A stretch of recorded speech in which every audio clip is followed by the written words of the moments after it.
Antes de nós passarmos para o controller, deixa eu implementar aqui uma classe que vai lidar com o tratamento de erros, tá?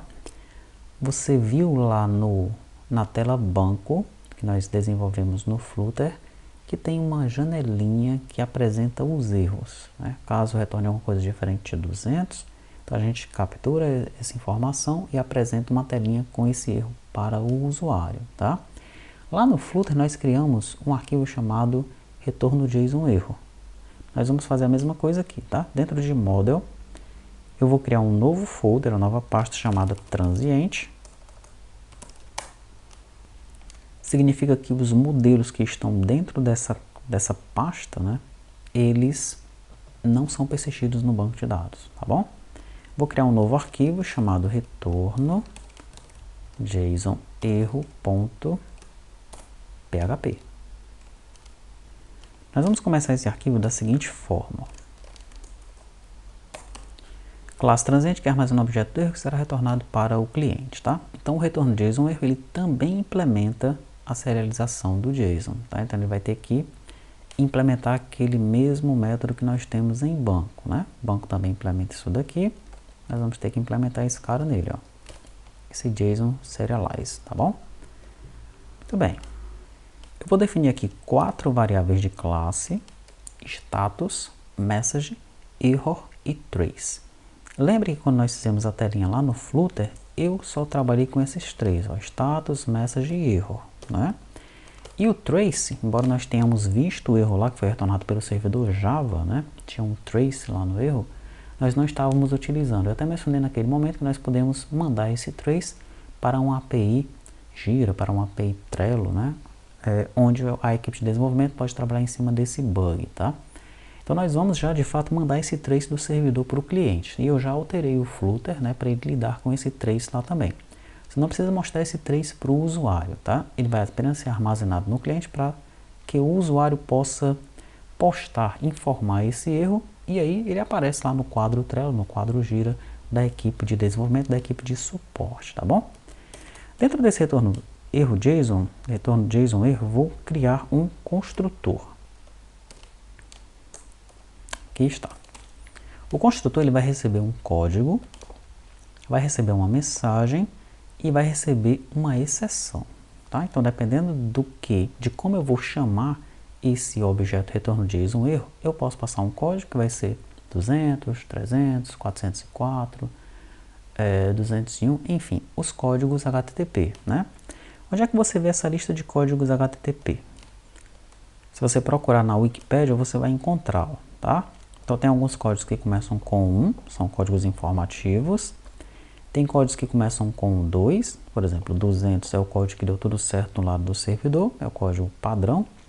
201 indica que algo foi criado no servidor, você poderia utilizar esse código depois de um post. Alguns web services utilizam assim, né? Então, depois que algo foi criado no servidor, ele retorna um 201, tá?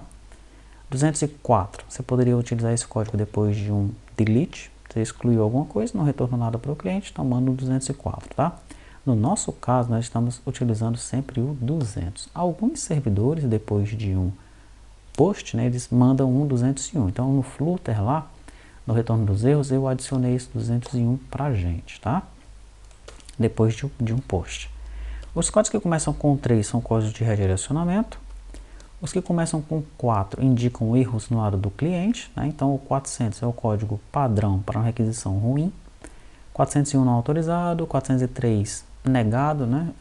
Proibido, 404 não encontrado, muito utilizado isso daqui. Então você consultou por um objeto banco com o ID 1 milhão, não existe, então você retorna o 404 para o lado do cliente. E finalmente nós temos os códigos que começam com 5, que são os erros que acontecem no lado do servidor. E aí nós temos o padrão, que é o 500, o 500, que é um erro interno do servidor. Nós vamos utilizar esse cara aqui, tá bom? Com esses códigos em mente, nós vamos enviar para cá o código que nós estamos querendo, quando nós instanciarmos esse objeto, tá? Daí nós vamos passar esse código para esse status aqui, ó. Ele vai descer como se fosse um status, tá bom? Ok, também vamos passar uma mensagem padrão, né, que nós vamos criar essa mensagem, aconteceu um erro ao consultar a lista de bancos, algo assim. E se houver exceção, nós mandamos a exceção para cá. Por isso que tem essa interrogação aqui, ó. Porque eu posso mandar a exceção, eu posso mandar um nulo. Digamos que eu queira consultar o ID do banco. Quando eu consulto o ID do banco, esse ID não existe. Eu quero retornar um 404, objeto não encontrado. Aconteceu alguma exceção? Não. Apenas eu não achei o objeto, quero retornar esse erro para o cliente, mas não existe uma exceção no lado do servidor. Neste caso, eu passo essa exceção para cá como nula, tá? Nós começamos então setando o código que foi passado aqui no status. Depois nós setamos a mensagem na message que está aqui em cima. Depois disso, eu verifico qual foi o código que foi passado. Eu guardei em status já aqui, né? Então, estou verificando o status. Se for 400 no error, eu vou colocar bad request. Se for 404, lá no error, eu vou colocar not found. Se for 500, coloco o internal server error.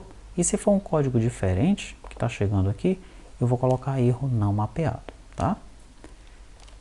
Finalmente, eu vou verificar se a exceção é diferente de nula, tá? Então, se desceu algum erro aqui, ó, alguma exceção, eu concateno na minha mensagem. Veja que a mensagem que eu mandei para cá, ela é guardada em message, tá?